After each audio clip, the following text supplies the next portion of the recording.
name's Clifton Crawford. I'm the executive director of Seneca. It's about all artists. It's about community, and we do a lot of awesome programming. So check out our website. Come by and visit, and if you are in the area today, come see these pieces. They're not going to be here very long. But I'd love to introduce Mr. Eric DePan. Thanks for coming today. Thanks for being with us. It's always a thrill to have people come to town. Who are you? Where do you come from? What's going on? Born and raised in Houston, Texas. I got to work in glass from kind of like 19 years old, but just taking classes like everybody else. Penland, Corning, Haystack trained me up, and eventually I started working around the country for different kinds of traditional glassmakers, and it informed enough technique that I could then start hybridizing, and this work kind of comes out of a few different apprenticeships that I've taken that have been like, you think, what mentor would make work with another mentor, and we kind of get to be that little creative baby, and so that's what my work is about. That's a cool approach. That's a really interesting perspective. I hadn't thought about it that way. Yeah, well, we were just chatting, and the sparkle on these things, the cold working, the technique all around is top notch. So tell us a little bit about what goes into this work. So a few different ways to present the layered color, but the fundamental idea is that color is layered within maybe a simple complete tone of one full piece of color layering. There's also ways that I can involve the color layering in cane work and then reincorporate that into traditional glass blowing. I also have figured out how to work with an encalmo version of the technique that lets me just work with materials, technique, and composition, just like every other glass blower, but I've stumbled on a few shiny aspects of the material that help me have a distinct kind of statement, and this is a really good showing of it. I'm pretty proud of this pedestal. So. Yeah, it's beautiful work. Thrilled to have it in the room today and have you here at Seneca Studios. Like I said, we're about elevating all glass art in North Texas. We're located in Fort Worth. We are in the near Southside Arts Cultural District, and it's such a wonderful environment. It's a really bohemian kind of community, and we are we really are the anchoring visual arts organization down here, especially in 3D. So we're thrilled to do what we do here in Fort Worth, and we're glad that you're here with us tonight. Thanks for having me. So we're going to do a demo tonight from 6 o'clock to 9 o'clock. So if you guys are in the area, please come join us. We'll be streaming the first half, but I think we'll probably continue streaming, so stay tuned in. We will be monitoring the chat, so if you have questions, feel free to ask in the chat. What are we making? What are you going to make today? We're going to make two sculptural blimps, something new that I've been coming up with for an installation I have in about 6 months, and then we're going to make a version of one of these. All right.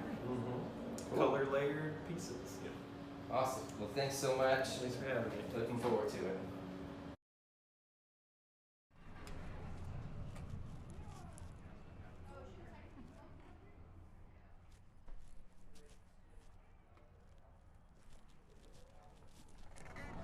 All right, you guys, welcome to Open Studio Night. We are here with Eric DePan for March.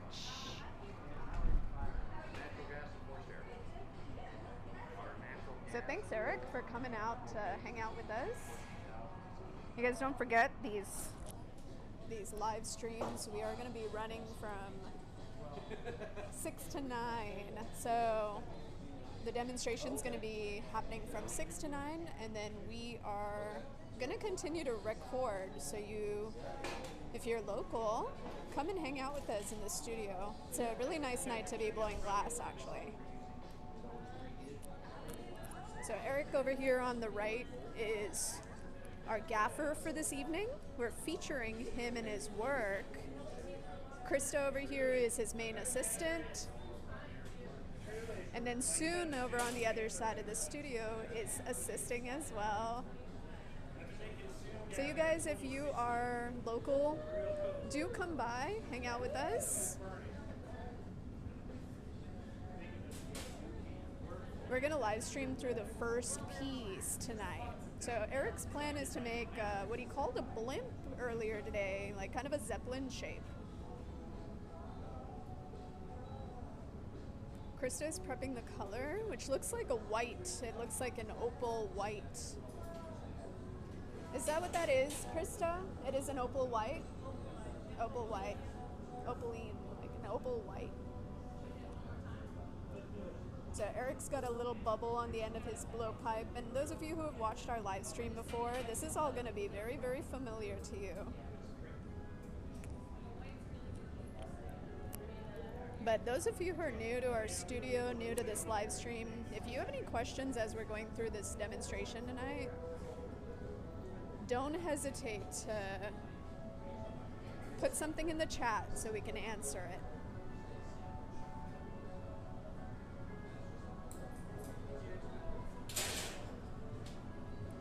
So Krista has dropped that color. She was heating it up into a little droplet shape, and she's dropped it on that bubble for Eric to kind of smush all over that bubble.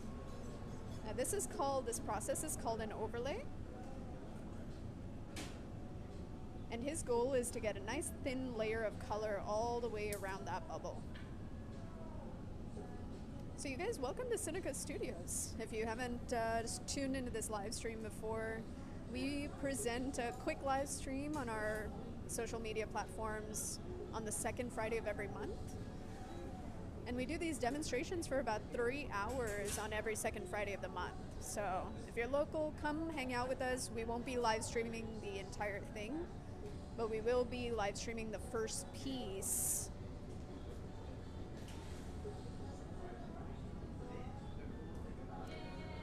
So our studio is located in Fort Worth on Magnolia Avenue.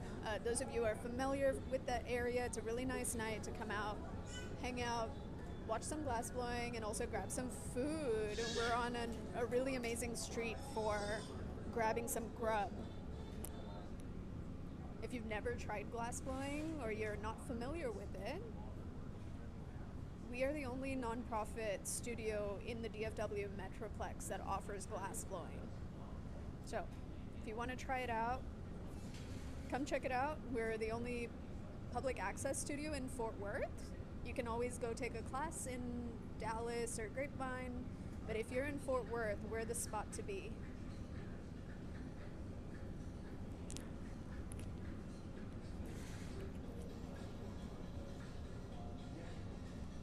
Now Eric is using what is called a marber to kind of smush that glass on.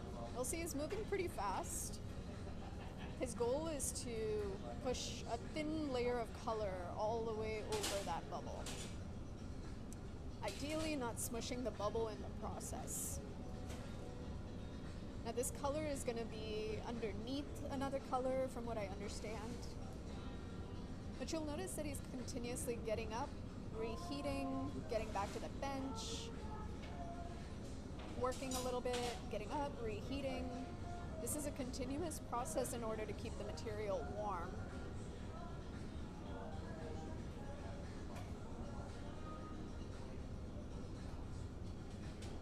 So again, you guys, we've just started this demonstration. If you are curious about this process, come check us out. We're on Magnolia Avenue in Fort Worth. Eric's gonna chill this glass out a little bit because his next step is gonna be to gather some more glass on top.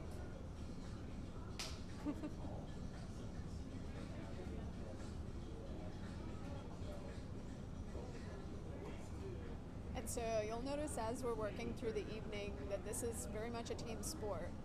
Krista is gonna be assisting through this piece. And so even though this is Eric's work we're making, we'll have a team kind of jumping in to assist him.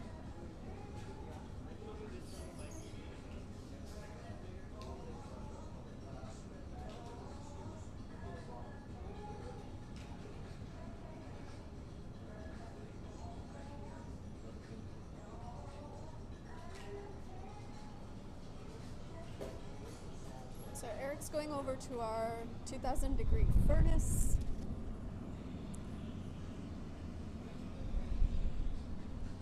And we're gonna gather basically a bunch of clear glass from there.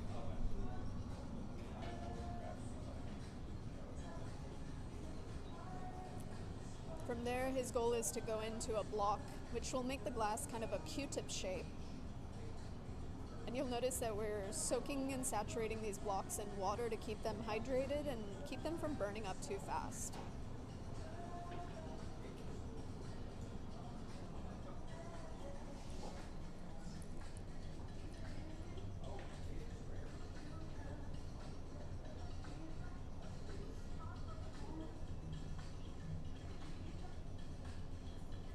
So our furnace is kept at about 2100 degrees pretty much all the time.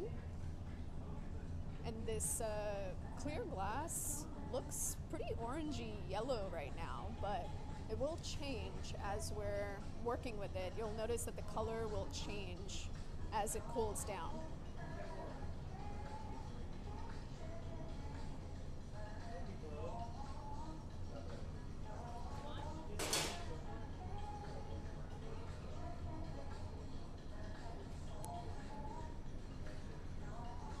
So Eric is using a newspaper, which is basically just folded up newspaper that has been wet in order to shape up the glass. It's a nice alternative to using a block because you can put the glass kind of in your hand and shape it pretty much with your hand.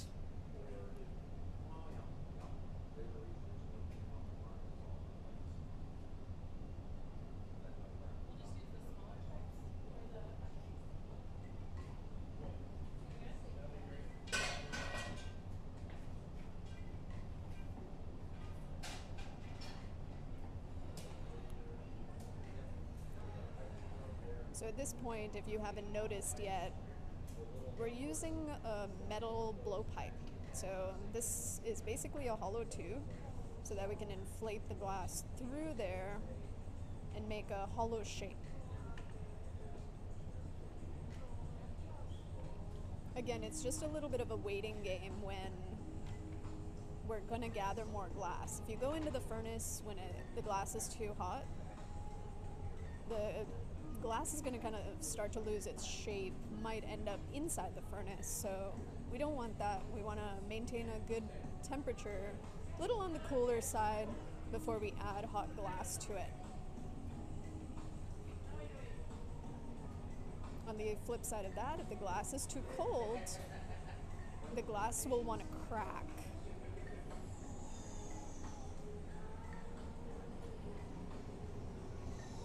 So you'll notice as Eric comes out,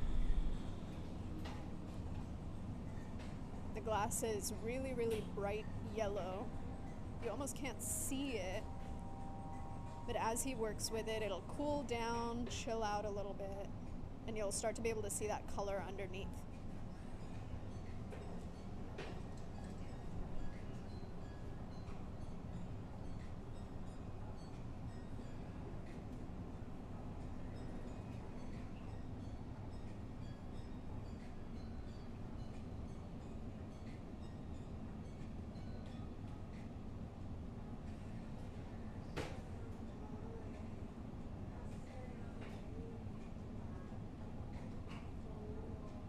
So hopefully you guys, as Eric is working, you can see that color underneath now. It's a great indicator of what temperature the glass is actually at. So through experience, glassmakers are constantly watching the temperature. They're assessing what needs to change based on the temperature, and then whether they need to reheat, reshape, based on how the glass is moving. So it definitely takes a little bit of practice. Eric, by the way, has been working in glass for a pretty long time and owns his own studio down in Houston, so the Houston House of Glass. I believe he said it's been open for a couple of years, so if you're ever down in Houston, now you'll have a familiar face to go hang out with.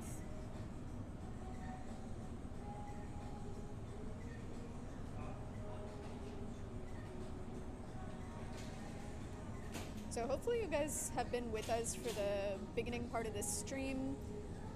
If you haven't, it will be live on our social media pages, kind of saved as a video, so you can go back and check out the interview with him and some of those pieces that he's got in the gallery. If you're local, definitely highly encourage you to come check it out in person.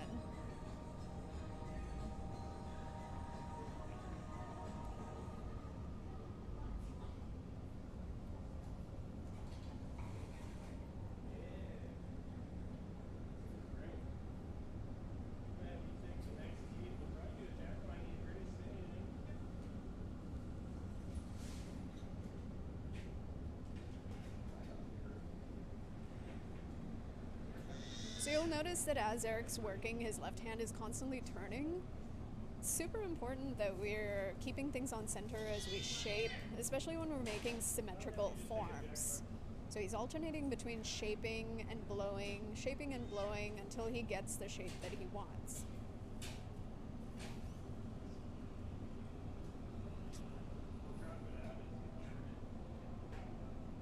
Now they're going for length because they need a long shape.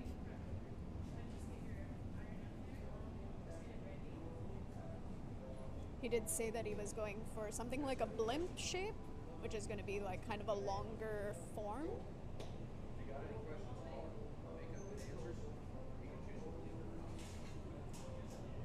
So long and stretched out. So you'll notice that Krista is hanging down and gravity is going to really pull and stretch out that shape.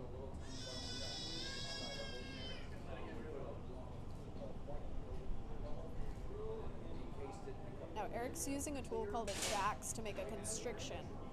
That constriction is going to help us break the piece away from the pipe later.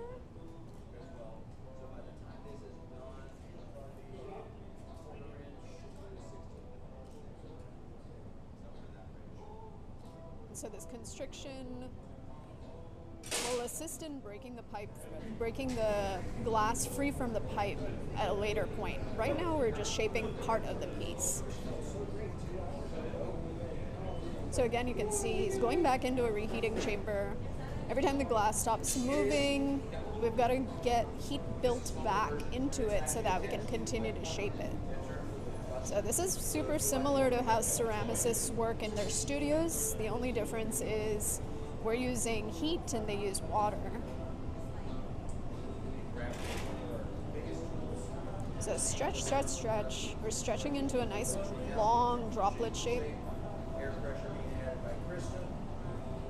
Krista's adding air pressure to inflate. And Eric's watching the shape. He's kind of trying to make sure that the shape is guided by that newspaper.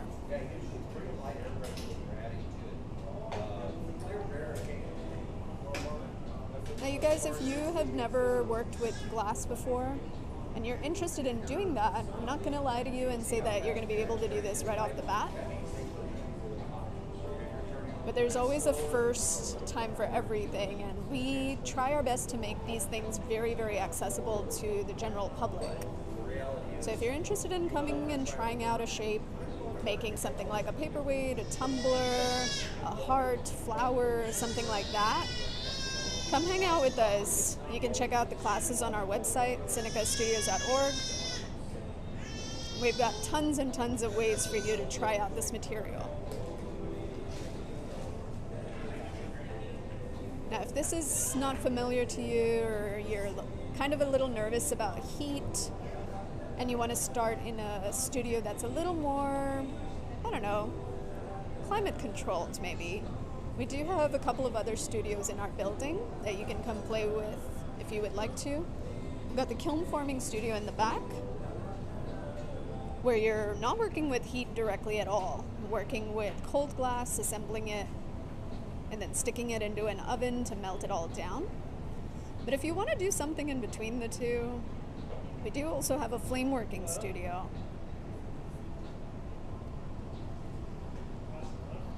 The flame working studio is a really great studio for melting glass down, but it's also climate controlled, so it's a nice spot to be in when we are all in the heat of the summer.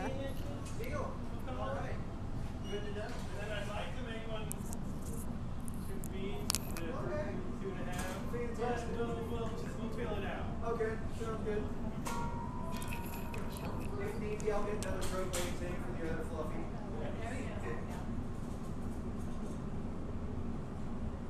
Yeah, let's make this a little bit longer, and then we're gonna pony it up. Yeah, I've got one in my suitcase here, but he's got one.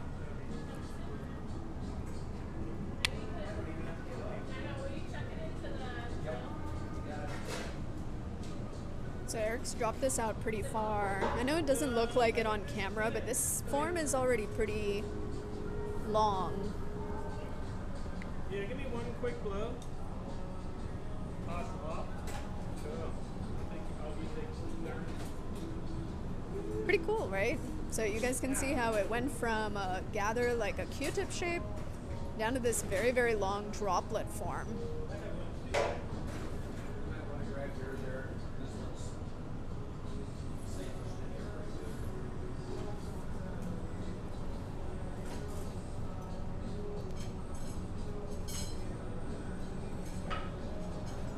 So Krista's an amazing assistant and is paying attention to heat. And she's going in for a flash without Eric even saying anything. Now her job is kind of to monitor temperature because she's in charge of the piece when the gaffer is distracted.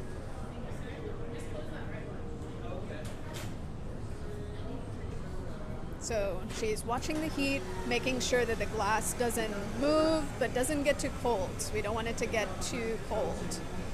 Cold glass is bad and wants to end up cracking. And so maintenance of temperature is really, really important. Eric is using a tungsten pick to push a hole into the bottom of this glass because we're going to be transferring it. Now, in order to be able to continue kind of blowing, we've got to open up a hole on one side.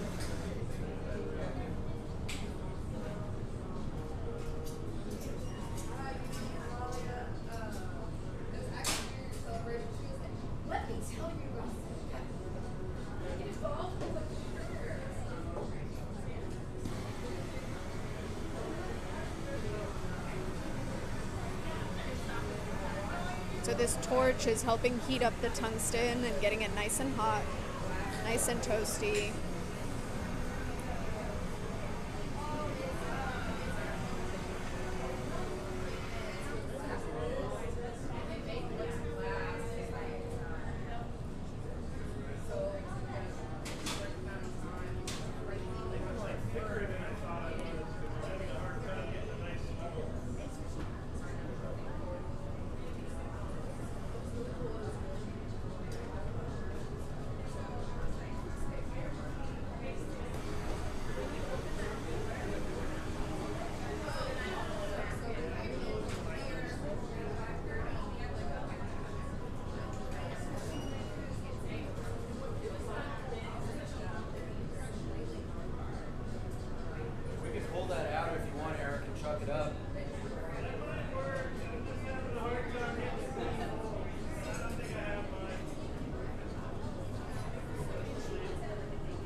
Now the bottom of this bubble is a little bit thicker, I think, than Eric thought it might be.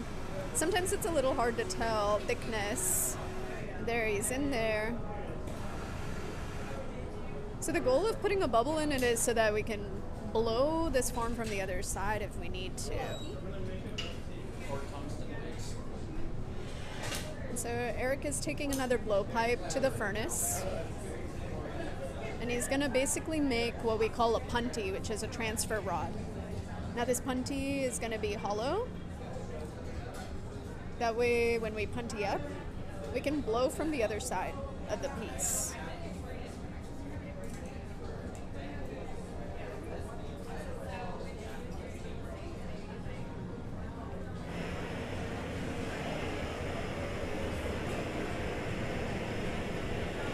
So Eric is blowing through that blowpipe. That's going to push a very, very thin bubble out through all the way to the tip.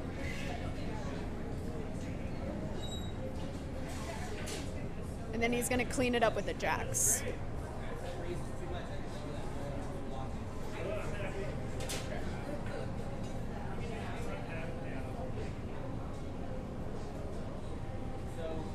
He's using a set of tweezers to crimp the glass. And that's going to make a more delicate connection to this blown piece that he has.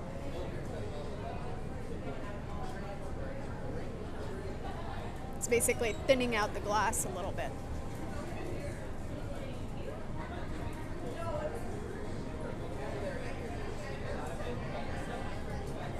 So you can see there's a really interesting dance kind of happening between Krista and Eric, where Krista is kind of watching what Eric's doing, helping him maintain temperatures,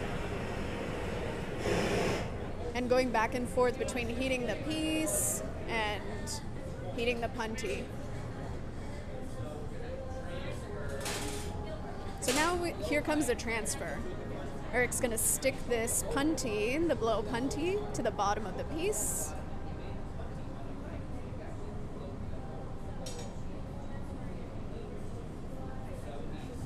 Krista's trying to keep everything centered with Eric's turning, so they're turning together.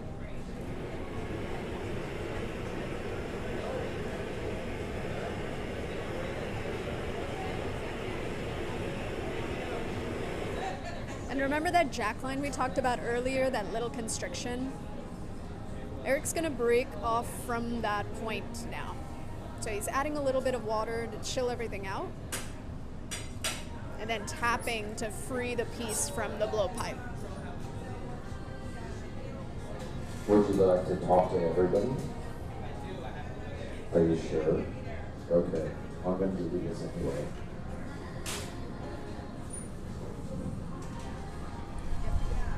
You have to give him this also. Also?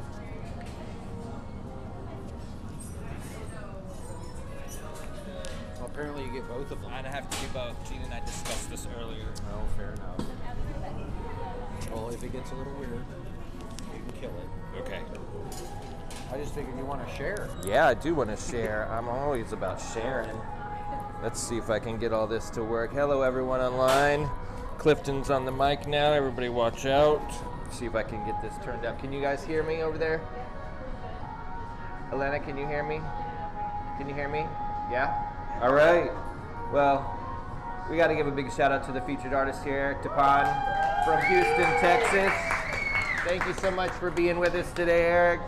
We got a really awesome group of very interested people to the organization and to this process. And so I'll give you guys a quick overview of where we are in this moment. The furnace is the heart of the facility. In there is a puddle of clear glass. That's where we begin. We process the raw materials in there at about 2340, 2350 degrees, and it becomes this beautiful clear lava, right? So we hold it at 2140 degrees, and that's the temperature we like to get it out of there. So they've gathered out of the furnace, they've applied some white glass to this bubble, and they've blown the bubble bigger and bigger and bigger, kind of defining the bottom half or the bottom portion of the form. And then they connected a punty to the bottom of the form, and then they've transferred and broken it free of the pipe. And so now Eric is going to seal it. He's going to tweeze this down, and he's going to squeeze that connection down so this bubble will be sealed other than the tiny little hole that he poked in the bottom. Did y'all see him poke a little hole in the bottom earlier?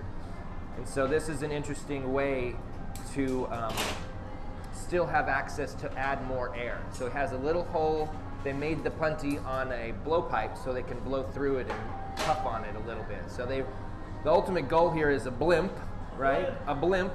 So this white bubble is the body of the blimp. They've pre-made fins and a little what you call it, a carriage? Little carriage cab that goes Little- on the underside. little If cab. anybody knows what the name of that is, let me know. New to the lips. The cab or the carriage that'll be underneath. So they're gonna finish the form. They're gonna kind of puff and heat and shape the back of the blimp. And then they'll start assembling the sculpture by adding the fins, and then they'll add that little carriage. And ultimately, this is for a show that he has coming up in about 6 months. And so this is new work for him. This is kind of him pushing his kind of sculpting kind of concepts. Gondola. The gondola. There we go. Yeah, very Italian. That's perfect. And so he will apply the fins and then put the gondola to the bottom, and then I think he's going to add some little hooks so that he can suspend it in the gallery, in the exhibition. And he's planning on 2 of these. He's making this one, and then he'll turn right around and do it again. A lot of this is repetition. You know, we have to try. We have to learn from each process, and each moment is an opportunity to learn something new about the material and about the object that we're making. So he's going to make this one, and then he's going to make another one right behind this. And the form will probably be refined a little bit. The way it goes together will probably be a little more deliberate. And as I said earlier to this group, this is a very collaborative process. So there's a constant dialogue. Eric is the gaffer. This is his concept. This is his work. This is his idea, and he's the focus. And then everyone around is support in one way or another, right? And so Krista, little shout out to Krista over there. Krista's been she's the main assistant here, helping to kind of translate this studio. Eric's never worked in this studio, so if you can imagine being a painter and being invited to go in and paint something in a space you've never painted, where the light is different and all the tools are different and the environment is different. It's challenging to go in somewhere new and to dive into a studio and work, because the heat's a little different, the breeze is a little different, the height of the bench is different. So it's almost improvisational, this process. You know, we're always trying to go with the flow. We're trying to keep things under control, and we're evaluating the environment constantly. You know, there's so much that you have to think about in this moment. He's really looking at temperature. He's trying to maintain balance, the timing, and then coordinating a team, you know, of people who are helping him. So there's this dialogue happening. So Kevin McGee here in the gray bandana. Everybody say, "What's up, Kevin?" What's up, Kevin? Kevin's one of the founding artists. Been here. Kevin and I started Blown Glass together like 27 years ago, almost 26 years ago. We're the old guys. Oh, and in the corner, I'm sorry, bro, I forgot your name. Sue. Sue has worked with Eric before, so he's come in to help assist, and they have a relationship. They know one another. So it's always good to have somebody who you've worked with before in the room with you, you know. And then Gene is on the mic. I want to say hey to Gene. It takes a team, and the team here at Seneca Studio is so passionate and so dedicated. It's just an awesome group of people to work with. I'm honored to have to be a part of this group. And Yesenia over here, Yesenia's our newest team member. She just started with us, and she is a student at University of Texas at Arlington, and she's on the still camera. Oh, we got a fin. Kevin has attached a little tiny punty, a small little bit of glass out of the furnace on that smaller pipe, and he's picked up one of the fins, one little white fin. So Krista is evaluating the temperature and keeping things warm. You notice it's a constant dance, right? We're always going back to the heat to keep it warm. We come out, we add a little bit of heat with the torches, we blow through the pipe, we push on it with the tools, all in an effort to influence it in some way. And that's what it's all about, right? Keep things balanced and understand how your influence kind of takes shape and creates form.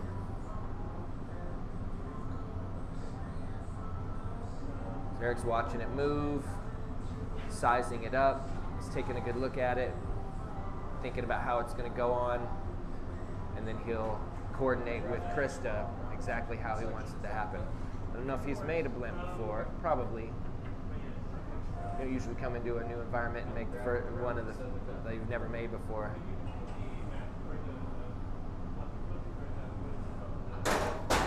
Uh-oh.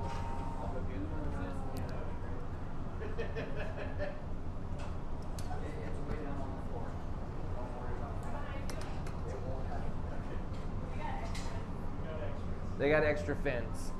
They lost a fin.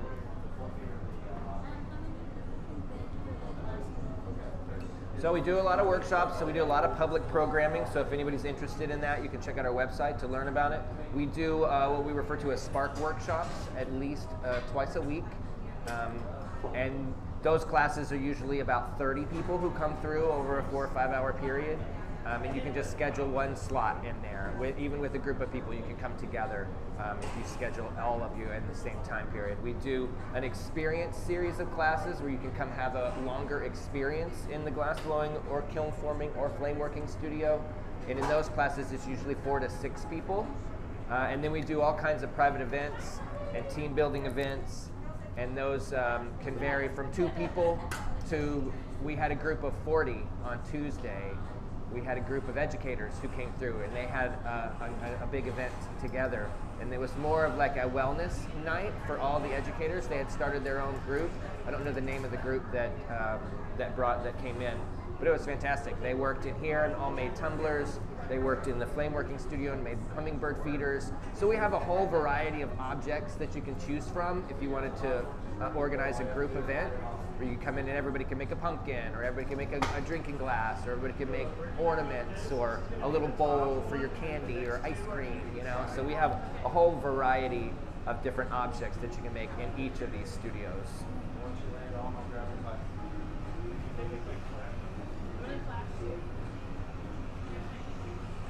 The material itself in the furnace, like I said, is 2140 degrees. So it's very hot and gooey. It's very soft. And so think of it as a bowl of honey. As we continue to work it, it stops moving at about 1120 degrees. So at 1100 degrees, it's no longer really deflecting. But if it drops below 900, the potential for stress to build and for it to crack becomes real. And a breeze like that changes things.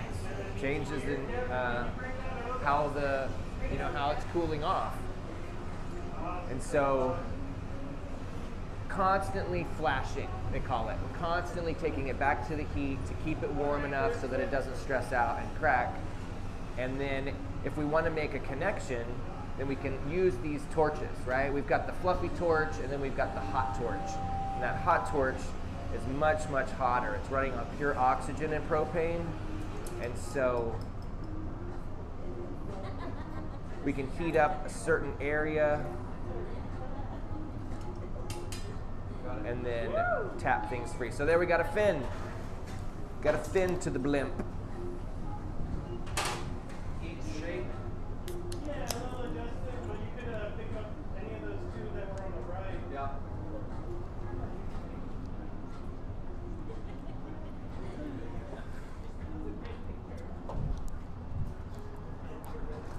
I'm going to close this door down on you guys just a little, but nobody move. You're all safe. I'm just going to bring this door down to cut down on some of that cold front that's driving in behind y'all.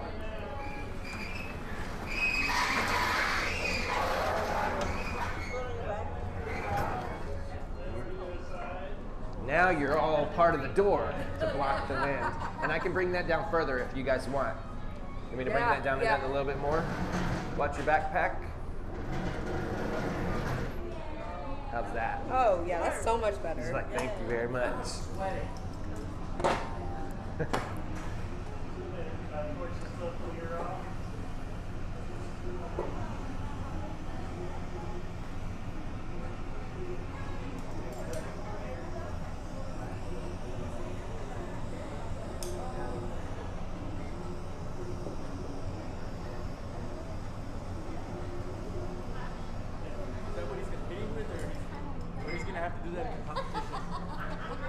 No, this isn't about a competition. I thought he had a competition in 6 months. Exhibition. He's making these pieces for a show in a gallery down in Houston. Yeah. So that's what he's going to be using? Yeah, he's going to make a whole series of them, probably. So he's using this opportunity here with us to work with a group to help him kind of work through this and to make several of these blimps. Why do they twirl it? Gravity's always working. The question is, why do we turn, right? If we gather out of the furnace and we walk over, it's just going to drip on the floor. So we've got to keep things balanced by turning the pipe round and around and around. If Krista didn't turn the pipe very evenly, it would droop and it would fall off of balance, right? If you can imagine a center line that goes through that pipe and continues on, that piece needs to stay centered. It needs to stay balanced on that center line so that it doesn't get all crooked, so that we can keep it in the heat, keep it hot, because otherwise it's just going to droop off to one side or the other, because it doesn't look like it, but it's moving. Krista's just very good at keeping it very balanced.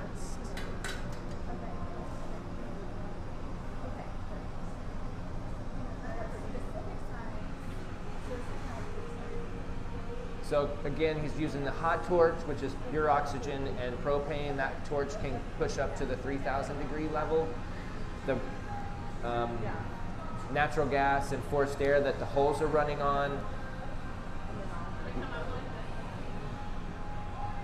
that hole's probably about 2,200 maybe.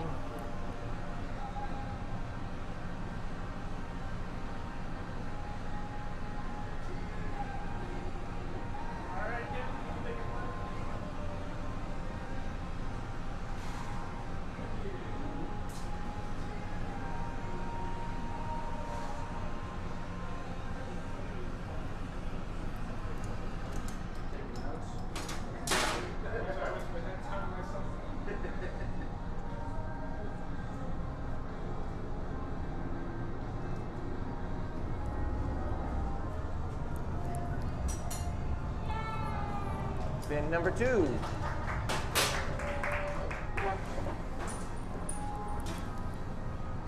So it's, you know, the work, depending on the scale, depending on the complexity of the patterns and the color application, sometimes a piece might take 45 minutes or an hour, sometimes a piece might take 4 or 6 or 8 hours. It just depends on how intensely you want to kind of ornate the design of color. Because if we just pick up a big chunk of white glass, you can see we can blow a nice big white bubble. But if we wanted to have streaks or lines or certain textures or certain pattern work, then we can pre-prepare that. And so a lot of the work, if you look in the gallery, Eric's brought some really interesting work with him. A lot of it has, you know, layers of color on top of one another. And then there's one piece in the gallery that has these lines of color, these canes of color that go from the top to the bottom that he's twisted. And then all of the work that is in there, he's very thoroughly and thoughtfully cold worked it. So after we work it hot, right, after we smush it and sculpt it and melt it and blow it, once we cool things down, you can then sandblast it, you can grind it, you can carve into it with different cold working techniques. And the work that's in the gallery is a very good representation of the different cold working processes where you can carve pattern work into the surface. And his is in a unique way then reheated. He then heats it back up and melts it a little bit so that it sparkles a different way than it would if you just polish it with the cold working process. So very often we work it hot, and then once it cools, we additionally work it some more to grind the bottom, to polish away any imperfections, or to carve off of sharp spots. So there's definitely a cold working step that goes along with all of this. How cold is cold? Cold is holding it in your hands. That's a very good question. How cold is cold? Because right now, right, you're seeing a very hot process. And then when we're finished, when he's satisfied, this piece needs to go into an oven to cool off slow. And so over on that side of the room, there's these coolers. We call them annealers. And an annealer is an oven that you put things into it while they're hot and then cool them down. A kiln is typically something you put things in when it's cold and heat it up, right? And a furnace is a thing that's always hot. So when this is done, when he's satisfied and we put this away into the annealer, it will cool off over about 12 hours. And so that's nice and cold, and that's at 900 degrees. So that's a good question, because cold sometimes is 900 degrees. But when we cold work it, we're literally holding it and grinding it, or carving into it, or sandblasting it, or just scratching it, you know, or breaking it. You know, it's all working it cold. We were all cold workers, breaking glass from time to time.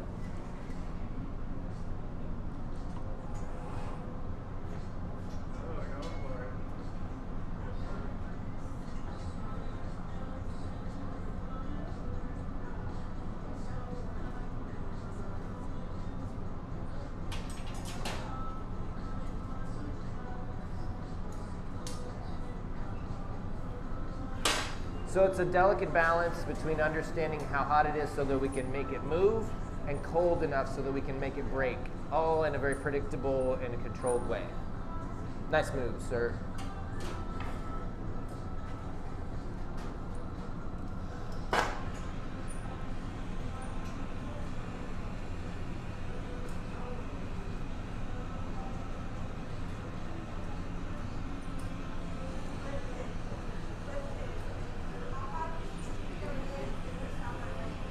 How hot does it get? It gets pretty hot in this room. We call it the hot shop for a reason. We're already warming up now that this door is a little bit closed. And so it's typically about 45 degrees hotter over there than it is over here. And so when it's 90 out, it can feel like 130 over there. And when it's 100 out, it can feel like 140 or 150. So it's not the safest thing to do in August. So throughout the year, we have all kinds of events. One of them is our ice cream social. And so on the 22nd of June, I don't know if that's correct. That sounds pretty close. We're hosting our ice cream social event where we start to, plan to cool off for the summer, and we've got a great partner in Dreamboat Donuts. Anybody been to Dreamboat down the street? They're gonna sponsor us with all the ice cream. We're working with Little Boy Blue Barbecue and Reggie. Reggie Robinson's gonna be here hooking up barbecue for everybody. So come to the ice cream social, celebrate glass art. We do some sand casting where we can pour the glass into the sand, right? You can play in the sandbox and put your hands in the sand, and then we can pour the glass over it, and it'll take the impressions that you put in the sand. That's a fun workshop. We get a lot of kids, a lot of babies, do little baby feet, some baby hands. And so then we'll start to cool off for the summer. So usually in early July, we'll start cooling the furnace down. It takes a couple weeks to cool off. Then we'll service it. We'll clean out the combustion. We might replace this or that. And then we start heating it back up slowly so that we're hot in September. So for the month of August, we're not in here with the holes on. The furnace is always on unless it's that time of year when we're gonna cool down and service it. But the reheating ovens, these holes, we turn them on when we need them, right? Only when we need them. And they take about an hour and a half to heat up. I turned that one on at 8:30 this morning, and we had some other artists. And that's one thing about Seneca Studios that's quite unique.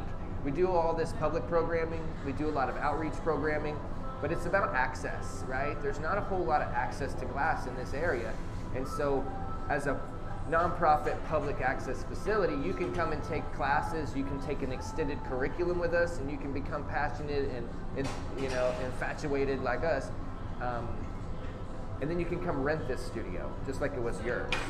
That's one thing that most other studios don't do. And so for working artists who know what they're doing, they may come to town, they may be passing through, and they may say, hey, I'm gonna stop there and work for a few days and make some pieces and put them in the gallery. Then they don't have to make them and ship them. You can just come and make them and leave them, right? So that's part of Seneca Studios' mission, is to bring glass art to the community and to create the access, to learn about it, to watch, incredible people make it, to participate, to ignite interest in young people. And then to create this continued ecosystem where you can learn how to do it here, you can rent this studio, you can show in the gallery, and create this sustainable kind of model.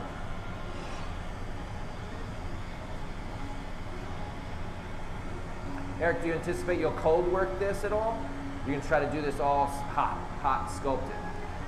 Eric's a skilled cold worker. If you see the work in the gallery, you'll understand what I mean by that. And so oftentimes we'll make a thing in here knowing we're gonna cut a piece off, or we're gonna do this or that after it's cold.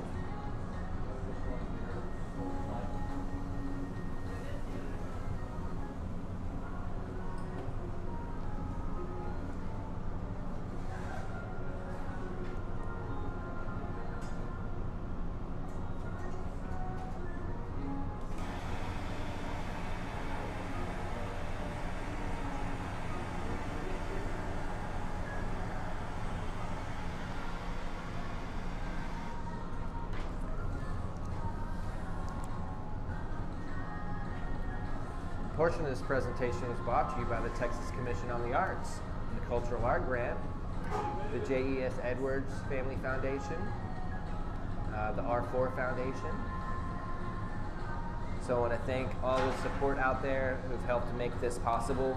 Everybody out there who's ever donated $1 has made a difference with us. So thank you, everybody out there who supports Seneca Studios in any way that you do.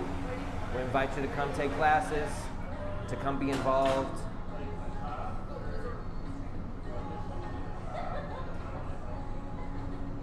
So they're talking about where the gondola goes now, right? And if you notice, when they stop turning, you can see it slowly moving.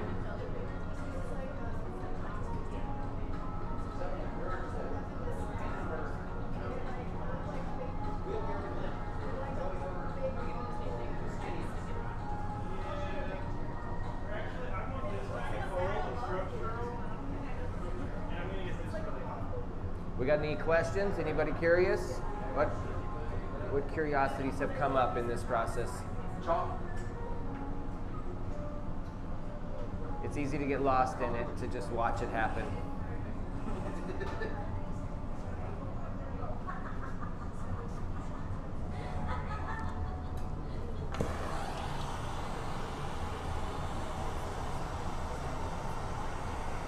So the metal pipe, right, that Krista's holding, that's our connection to the material.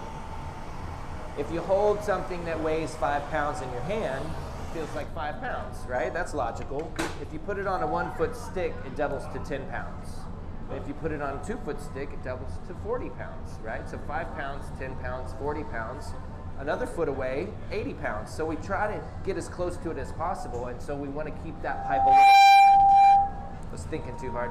We want to keep that pipe a little bit, keep that pipe a little cold, a little cool. And so that cool pipe is sucking heat out of that connection. So that connection is the coldest part. That's what we're always trying to watch. If that connection gets too cold, it might crack. So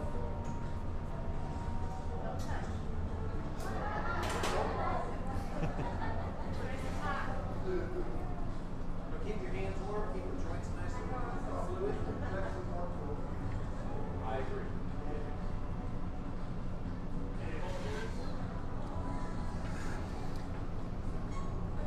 So Eric's got the gondola, and he looks like he's going to clean up the lip a little bit, kind of prepare the shape to attach to the bottom.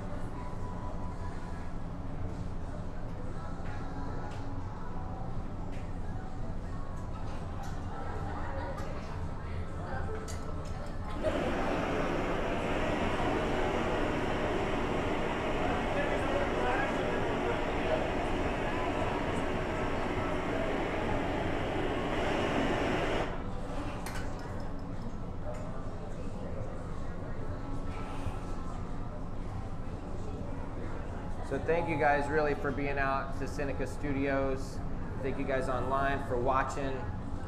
Seneca Studios is about community. It really illustrates the bringing together of people, to bringing together of programming, to do really cool things. The name itself illustrates the bringing together of silica, sodium, and calcium. That's the original recipe. And when we have people come to town and we bring people together for these demonstrations, it goes back to the core of this organization and where we started. We have been doing this from the very beginning. This is our longest running program.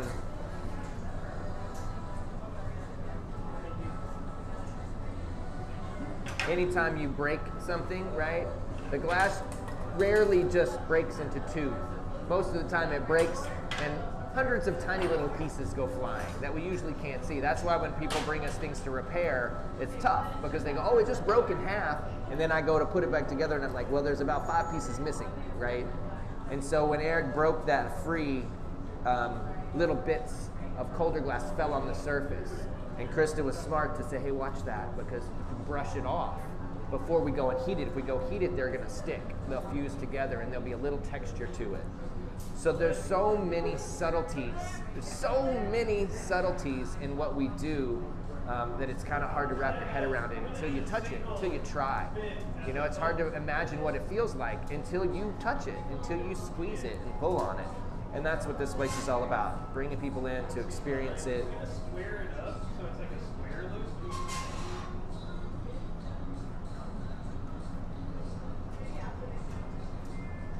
Blimp.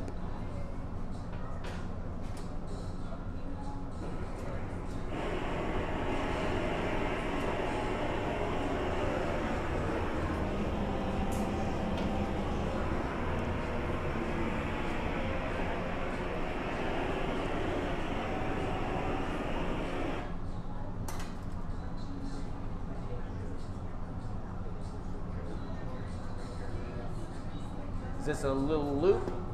All right, so he's got the gondola on, right? He's got the fins on. So he wants to suspend this thing. This is probably going to be floating in the gallery above some other work.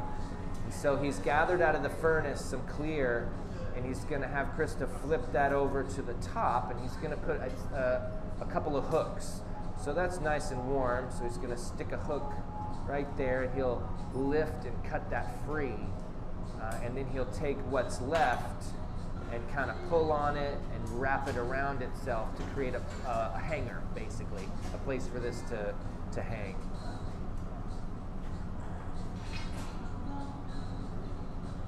And you can imagine that might be a technique you would use to put a handle on a mug, right? To have a little bit of a place to hang it.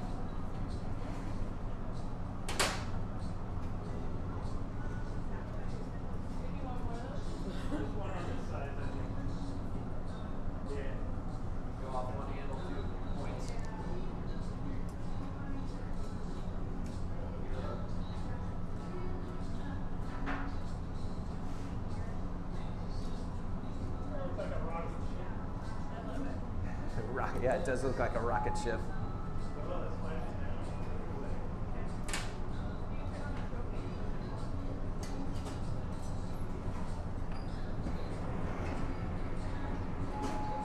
So like I said, when we are satisfied with the piece, we break it free of the pipe in a controlled way and we put it away into the oven. So we're getting close to that moment.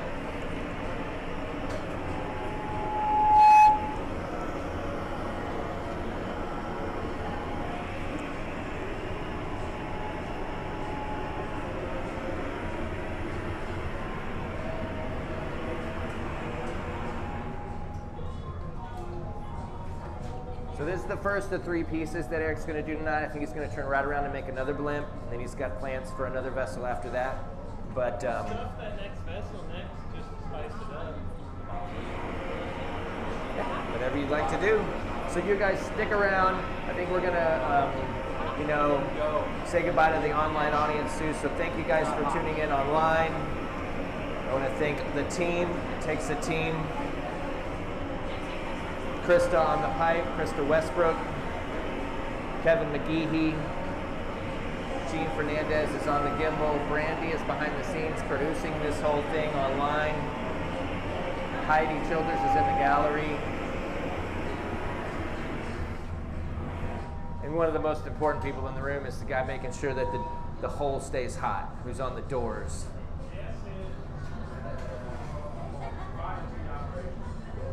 I'm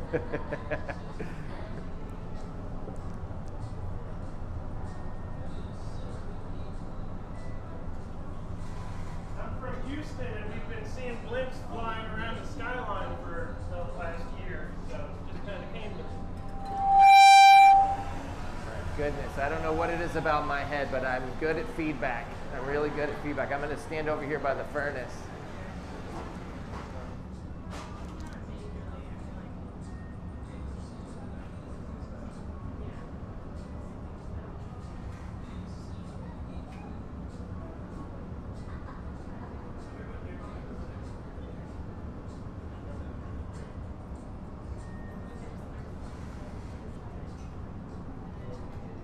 You need a torch? Yeah, I'll do this.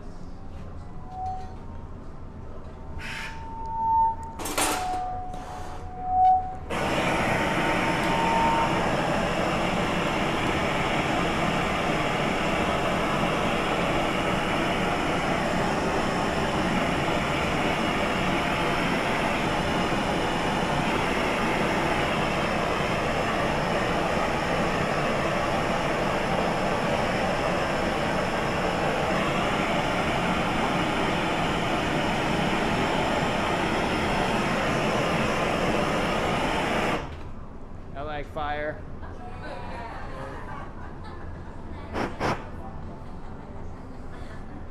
So like I said, the Seneca Studios is 13 years old. We started renovating the building. We got the building in 2010. We started renovating, and our grand opening, September 11th, 2010. It's the grand plan, gallery night around the city. And about 6 in the morning, I got a call from the fire department that the building was on fire. It was our grand opening, right? And the old building didn't like it. The roof, she just didn't like it. She didn't like what we were doing. And so we burned the roof off of it on day 1. But, you know, historically, all great glass studios burn. That's just part of what we do. We just did it on our first day, right? And we rebuilt, and we persevered, and we kept going.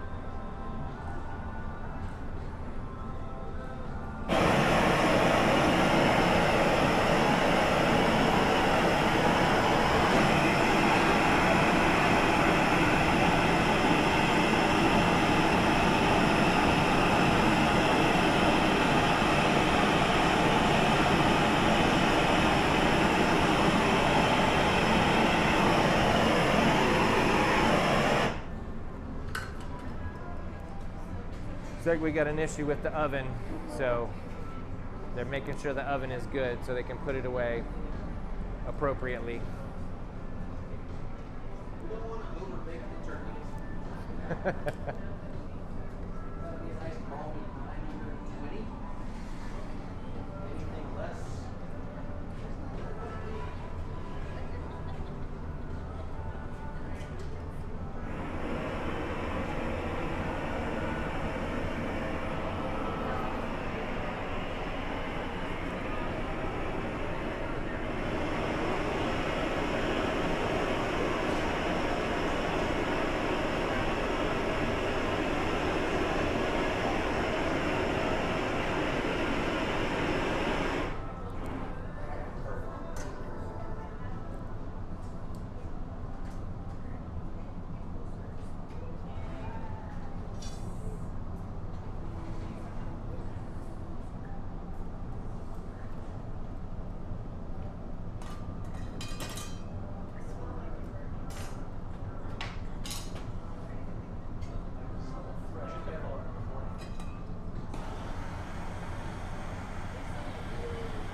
Flashes, please.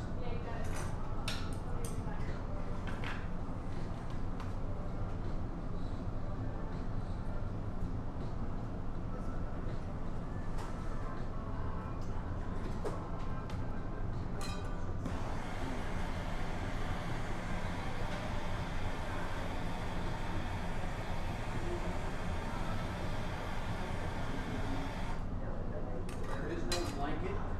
Where do you want me to set it? On the sides? On the side, yeah. It'll probably find a fin and rest on it. Do you want to throw a blanket in there real quick? We can flash it one more time. It's up to you. Do you want a blanket in there? There's some just like downstairs. I think it'll be okay. It won't roll. I'll try and put it on fins. Yeah, yeah. Yep. We're good to go whenever you are.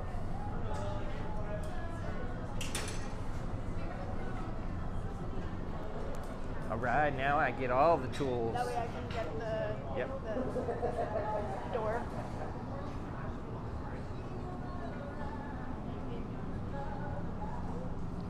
So when we're ready to break things free, we often put a little drop of water right where we want it to break so that we can break things in a very predictable way. Sometimes we'll hold it with the shears and give it a little tap, and then into the oven it goes. And that box is holding at about 920 degrees. There's the group. Nice job, everybody. Nice moves, Eric.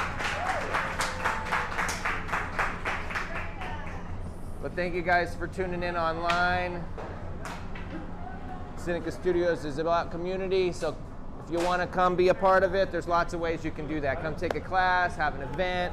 I want to thank the Texas Commission on the Arts, the R4 Foundation, the City of Fort Worth, Arts Fort Worth, J.E.S. Edwards Foundation, Arts Fifth Avenue Foundation, and everybody out there who donates to us. I want to thank Eric for being here. Thanks, sir. Good stuff. We're going to do the stuffed cup piece next. All right.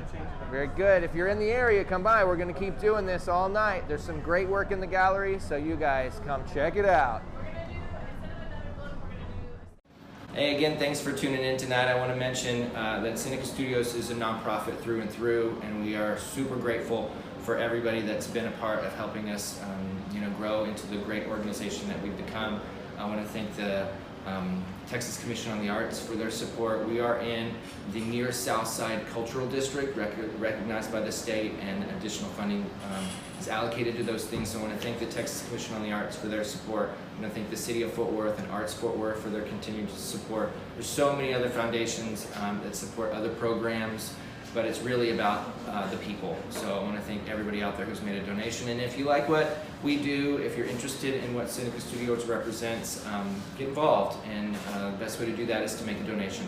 You know, we sponsor kids, we bring them in, and we do stuff in education. We connect with people and help them heal in our wellness programming.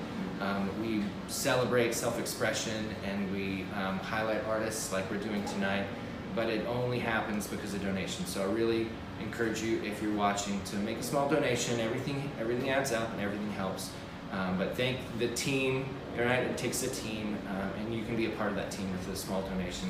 And so I want to recognize everybody here at Seneca Studios who makes this possible. It's an honor to be a part of an organization like this, and it's really about community, and that's what Seneca Studios means. The connections and the relationships are what's most important. So thank you guys for tuning in, and come see us. Come check us out.